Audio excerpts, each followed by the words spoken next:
자동차의 본질이 무엇입니까? 이동입니다.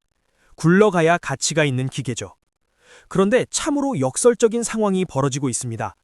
자동차를 만드는 기술은 세계 최고 수준으로 발전했는데 정작 그 자동차를 고칠 나사 하나, 바퀴 하나가 없어서 멀쩡한 차가 고철 덩어리가 되고 있다면 믿으시겠습니까?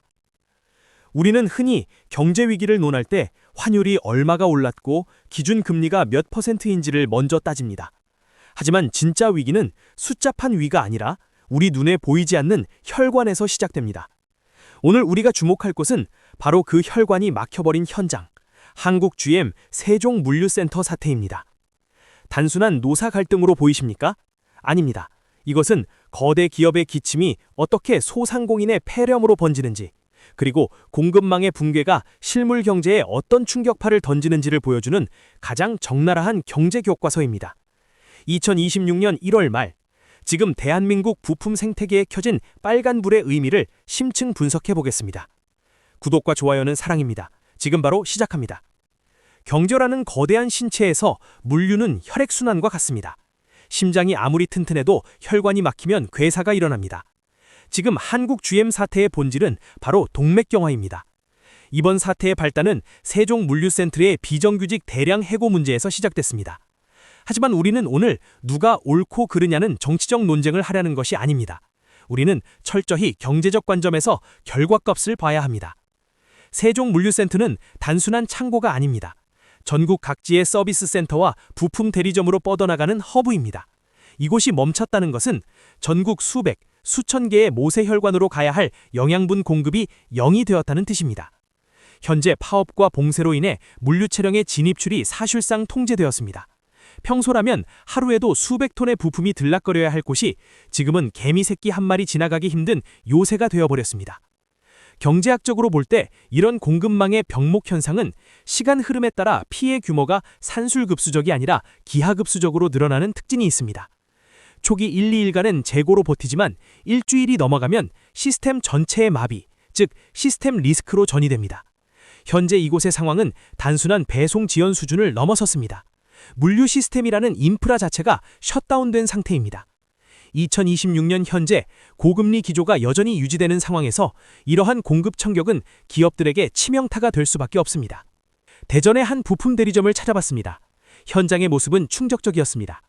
과거 우리는 저스트인타임 방식을 효율성의 상징으로 배웠습니다. 재고 비용을 최소화하기 위해 필요할 때 필요한 만큼만 공급받는 방식이죠. 하지만 공급망이 끊어지는 순간 이 효율성은 가장 큰 독이 되어 돌아왔습니다. 화면에 보이시는 것처럼 창고는 말 그대로 공실 상태입니다. 수천 가지의 부품이 있어야 할 선반에 휠 하나만 남아있다는 것은 재고 소진율이 100%에 육박했다는 뜻입니다. 대리점주 A씨는 인터뷰에서 이렇게 말했습니다. 8일째입니다. 8일 동안 본사로부터 단 하나의 나사도 받지 못했습니다. 이것은 단순히 물건이 없다는 뜻이 아닙니다. 자영업자에게 재고, 즉 인벤토리는 곧 현금화할 수 있는 자산입니다. 자산이 바닥났다는 것은 앞으로 창출할 매출이 0원이 되었다는 것을 의미합니다. 보통 기업들은 안전재고를 3일에서 5일치 정도 보유합니다. 하지만 이번 사태는 그 안전 마진을 이미 훌쩍 넘었습니다. 텅 빈 박스들은 단순한 공간의 여백이 아니라 소상공인들의 타들어가는 속내를 시각적으로 보여주는 가장 확실한 경제지표입니다. 자, 창고가 비었습니다. 물건이 없습니다. 그렇다면 단순히 장사를 며칠 쉬면 되는 것 아니냐라고 생각하실 수도 있습니다. 하지만 경제의 세계는 그렇게 단순하지 않습니다. 물건이 멈추면 돈은 어떻게 흐를까요?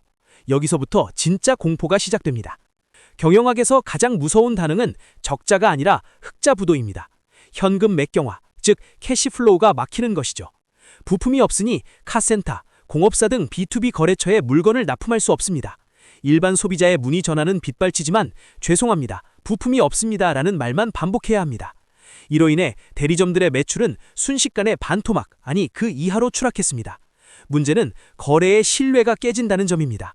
카센터 사장님들도 급하니 다른 루트를 찾거나 아예 그 자종의 수리를 거부하게 됩니다.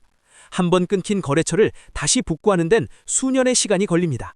이를 경제용어로 전환비용, 즉 스위칭 코스트라고 하는데, 고객이 경쟁사나 다른 대안으로 떠나버리면 다시 돌아오게 만드는 비용이 막대하다는 겁니다. 공급망 붕괴는 소상공인의 현금 흐름을 즉각적으로 악화시킵니다. 들어오는 돈은 제로에 수렴하는데 고정비는 그대로 나갑니다. 현재 이들 대리점의 1일 매출 손실액을 추산해보면 평년 대비 마이너스 70%에서 마이너스 90%에 달합니다. 이것은 단순한 불경기와는 차원이 다릅니다. 팔 물건이 없어서 못 파는 상황, 즉 공급 측면의 충격이 개별 사업자의 생존을 직접적으로 위협하고 있는 것입니다. 여기서 정말 기막히고 일반인들은 잘 모르는 회계의 역설이 발생합니다. 사장님들은 지금 죽을 맛인데 세금 고지서는 역대 최고치를 찍을 기세입니다. 바로 부가가치세 구조 때문입니다. 부가가치세는 매출세액에서 매입세액을 뺀 금액을 납부합니다. 정상적인 상황이라면 물건을 계속 사오니까 매입, 즉 낼 세금이 어느 정도 상쇄됩니다. 그런데 지금 상황을 보십시오. 물류센터가 막혀서 물건을 매입할 수 없습니다. 매입 자료가 0입니다. 반면 창고에 남아있던 마지막 악성 재고라도 팔아서 버텼으니 매출은 잡힙니다. 장부상으로 보면 어떻게 될까요? 비용은 없는데 수익 매출만 있는 엄청나게 마진율이 좋은 장사를 한 것처럼 왜곡됩니다. 이로 인해 낼 세금은 급증합니다. 이를 소위 가공의 이익에 대한 세금 폭탄이라고 볼 수 있습니다. 현금은 말라서 죽겠는데 국세청 전산망에는 이익이 난 것으로 잡혀 세금을 더 내야 하는 이중고. 이것이 바로 공급망 단절이 불러온 가장 잔인한 경제 현실입니다. 문 닫기 전인데 세금은 더 내야 한다. 이 모순을 어떻게 견뎌야 할까요?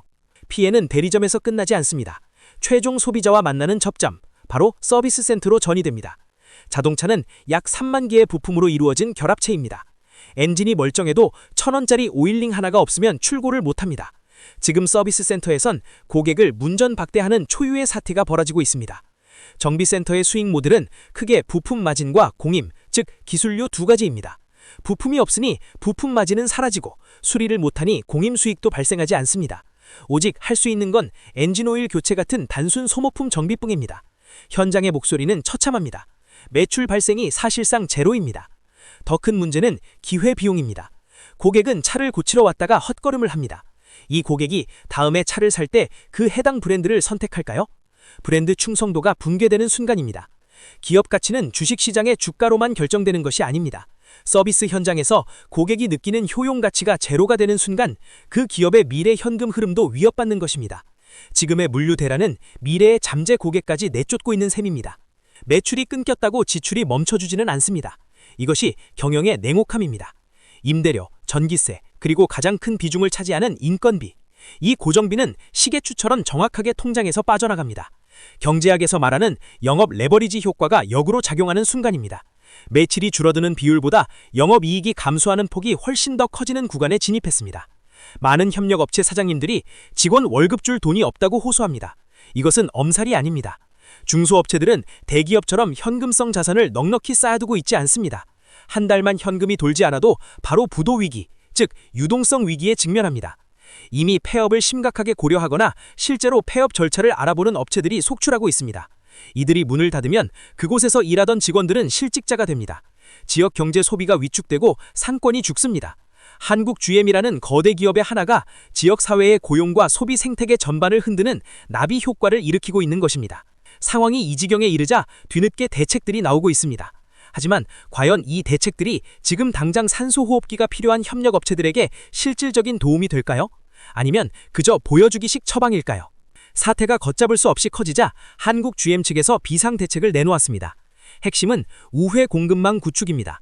세종 물류센터를 거치지 않고 인천 등 다른 지역의 통합 물류센터를 이용하거나 부품 제조업체에서 직접 배송하는 방식을 이도하겠다는 겁니다. 하지만 경제적 효율성 관점에서 분석해보면 이것은 엄청난 비용 낭비를 초래하는 고육지책입니다.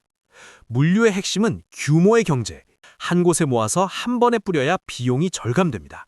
그런데 개별적으로 배송하거나 멀리 돌아가게 되면 물류 비용은 급증할 수밖에 없습니다. 이 늘어난 비용은 누가 감당합니까?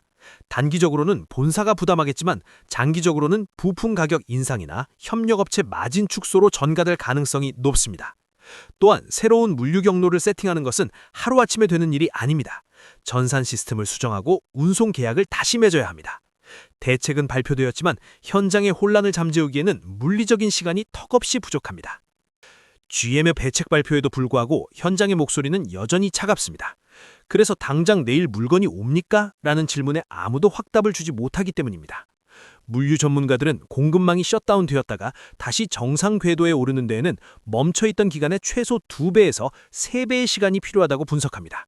이를 채찍 효과의 역현상으로 볼 수 있는데 공금의 불확실성이 해소되기 전까지는 현장의 결핍이 지속될 수밖에 없습니다.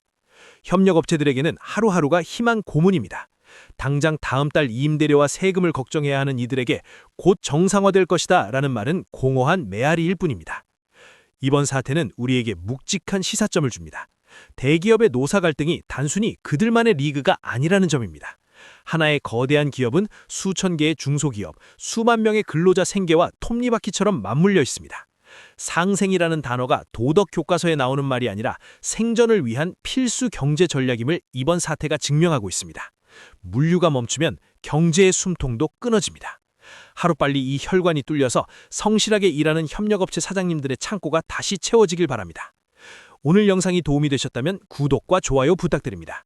감사합니다.